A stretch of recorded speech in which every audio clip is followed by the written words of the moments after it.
Perkenalkan, saya Herlingga Oktaviantama, NIM 2114180711.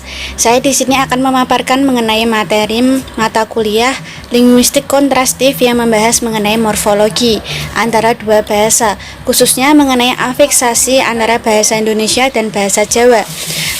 Sebelumnya saya akan memaparkan mengenai pengertian atau definisi dari linguistik kontrastif. Menurut Kristal tahun 1980 menyatakan bahwa analisis kontrastif adalah analisis penelitian dua bahasa yang berkaitan dengan linguistik terapan, seperti pengajaran bahasa dan penerjemahan.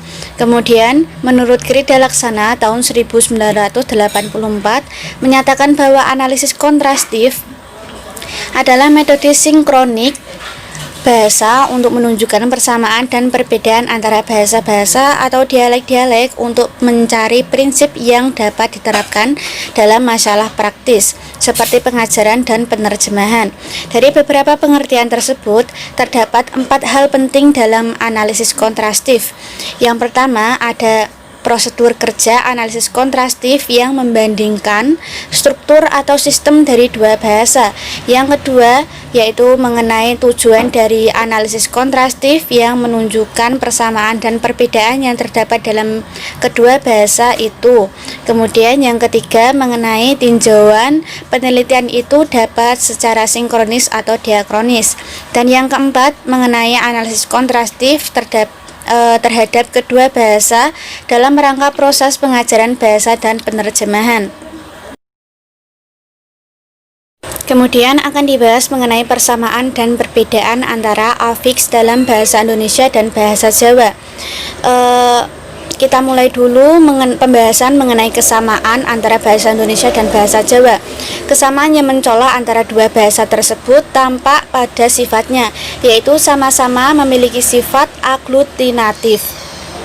Untuk membentuk kata kompleks, misalnya dalam kata pitulungan dalam bahasa Jawa dengan cara meletakkan afiks pi an pada kata tulung atau tolong. Begitu pula dengan kata pertolongan dalam bahasa Indonesia juga dilakukan dengan cara meletakkan unsur afiks per an pada bentuk dasar tolong.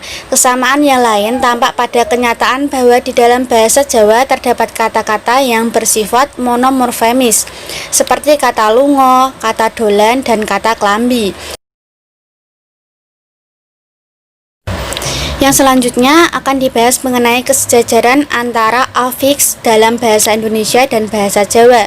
Yang pertama, itu tampak pada peletakan afiks an pada bentuk dasar bahasa Jawa yang berakhiran vokal o, dan hal tersebut akan mengubah bunyinya menjadi nan. Sedangkan peletakan afiks an pada bentuk dasar bahasa Indonesia yang berakhiran vokal o akan berbentuk bunyi wan. Yang kedua, kesejajaran yang kedua itu tampak pada peletakan afiks an pada bentuk dasar yang berakhiran bunyi u. Di dalam bahasa Jawa, pertemuan bunyi akhir bentuk dasar u dengan bunyi a pada afiks an akan terjadi peluluhan sehingga mengeluarkan bunyi ang. Sedangkan pertemuan bunyi bentuk dasar u dalam bahasa Indonesia dengan bunyi a pada afiks an akan menjadi penambahan bunyi w sehingga terbentuk bunyi wan sebagai bentuk kata mingguan baik dalam bahasa Jawa maupun dalam bahasa Indonesia. Dalam bahasa Jawa, pertemuan bunyi u pada minggu dengan bunyi eng pada kata minggon, sedangkan pertemuan bunyi u pada kata minggu dengan bunyi a pada an akan terjadi penambahan bunyi w.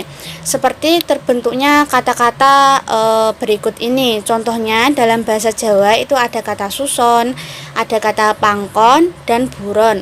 Sedangkan dalam bahasa Indonesia itu terdapat kata susuan, pangkuan, dan buruan.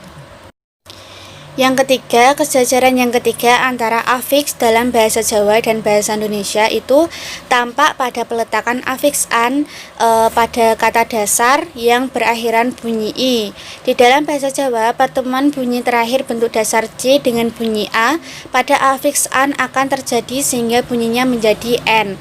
Sebagai contoh, kata gergaji dalam bahasa Jawa, jika diletakkan afiks an akan terbentuk kata grajen.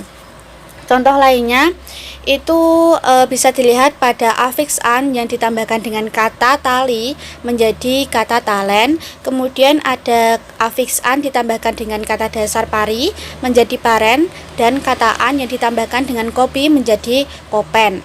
Demikian presentasi atau pemaparan materi yang dapat saya sampaikan mengenai aspek morfologi terkhusus yang membahas mengenai afiksasi antara bahasa Jawa dan bahasa Indonesia. Jika terdapat kesalahan atau kekurangan, saya mohon maaf.